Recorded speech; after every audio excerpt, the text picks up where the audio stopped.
Jadi dalam kasus Brigadir J, Ferdy Sambo diprediksi dituntut hukuman maksimal. Guru Besar Fakultas Hukum Universitas Jenderal Sudirman Hibnu Nugroho memprediksi jaksa penuntut umum bakal menuntut Ferdy Sambo dengan hukuman maksimal berupa pidana mati dalam kasus dugaan pembunuhan berencana Brigadir J.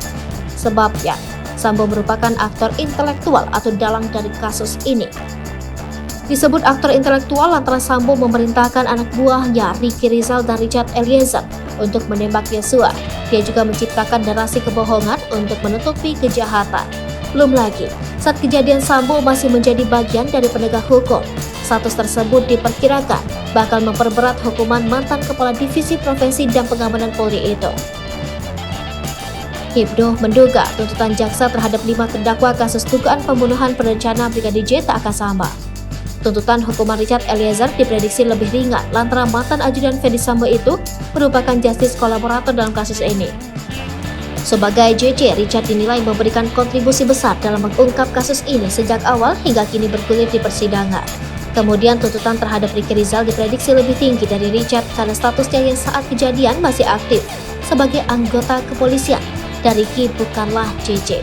Sementara Putri Chandrawati dan Kuat Ma'ruf diperkirakan akan dituntut hukuman ringan karena keduanya merupakan warga sipil.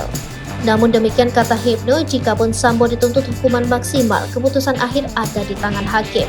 Sebelum melanjutkan vonis, hakim akan mempertimbangkan segala aspek, mulai dari keterangan terdakwa, saksi, ahli, bukti, hingga faktor sosiologis dan non-sosiologis.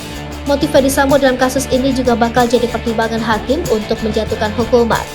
Sebagaimana diketahui, 5 orang didakwa melakukan pembunuhan berencana terhadap Brigadir Yosua.